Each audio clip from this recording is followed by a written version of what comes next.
Pollution in the underwater kingdom. The kingdom was being polluted by industrial waste, and the good aquatic citizens of the kingdom went to the king for help, because people were becoming sick, and the all-powerful King Triton was deeply worried about the pollution within the kingdom. But he was also worried about his only heir to the throne becoming sick and dying. Ariel, the king's only child, was a lovely young lady who had yet to prove she had a functioning brain, and the only friend in the ocean she had was a fish that she often liked to spend her quality time with far away from the castle. In Ariel's journey away from the castle, she had met a mainlander named Bob that she was madly in love with. But meanwhile, on the other side of the kingdom, there was trouble a-brewing by the king's sister Amanda, the co-owner of the company called Pollution, Inc., the largest producers of ocean waste, and Bob, a mainlander,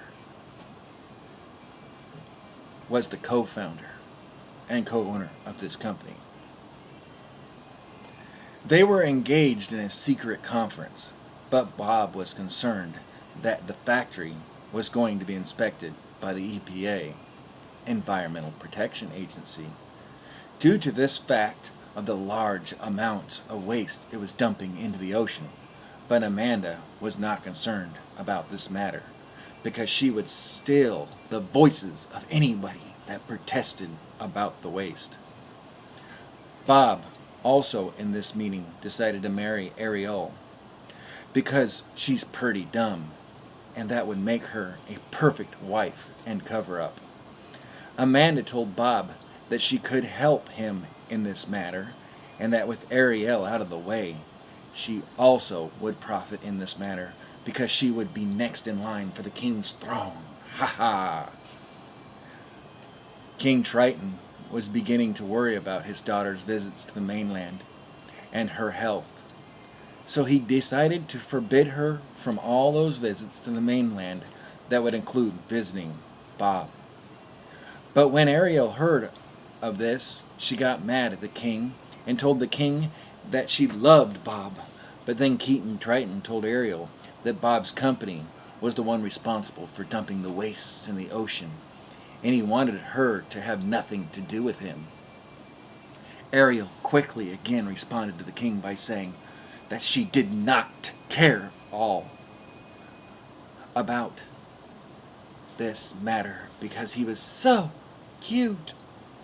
King Triton then tried to tell Ariel that his kingdom was not going to be ruined by pollution and by such a silly, silly girl.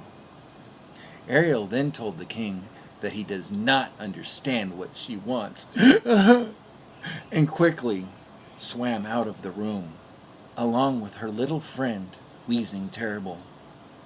The king, knowing she would not get far, let her go. Ariel the fish quickly got lost out in the deep. Just as Ariel was about to pass out from her wheezing, she noticed Amanda's house and quickly swam towards it. Once inside, she noticed a bunch of strange things in her house. Amanda asked why she was there. Ariel told her that she was lost, when Amanda told her that she heard that Bob was finally going to marry her. But because she did not have land legs, she could not be with him or the mainlander. Ariel quickly replied to Amanda, she would do anything to have her mainland legs. Anything to be with Bob. Amanda told her, I can give you those legs for a simple exchange of your voice. Ha ha ha ha! But Ariel's fish friend, coughing sporadically in the distance, told Ariel that her voice was not worth any man. Ariel was concerned for her friend's coughing, so she responded to Amanda's proposal. I would have to think about it, but only after I brought my friend to the hospital. Once at the hospital, Ariel learned that the cough that her friend was experiencing and the wheezing that she was experiencing was actually caused by the factory that was owned by none other than her beautiful, lovely love of her life, Bob, and her aunt, Amanda. And after hearing this news, Ariel quickly made up her mind. Guess she wasn't a childish mind after all. And she started doing everything within her power that she can do to stop Bob, or her friend, from possibly dying. She quickly went to King Triton's side to ask for his help to organize a protest, but her father seemed like he just wanted his kingdom to die, like he was hopeless. And he quickly responded to Ariel by saying, "What can a little girl do about it?" But Ariel was determined, and she used social media to organize a huge protest for Bob's factory. The protest gained international media attention, and before too long, a petition that she had posted online had enough signatures, and Ariel, the fierce leader of the protesters, and the campaign started a worldwide boycott of Bob's factory. And the EPA, the Environmental Protection Agency, finally stepped in and investigated the factory. And the report revealed a horrible impact on the factory's pollution. The factory was fined and was told to fix the problem. But because of the boycott, the factory was broke. So it could not pay to have the problems fixed. So the factory was shut down. So sad. Bob was taken to court, and his trial is still being postponed to this day indefinitely. Gotta love the government.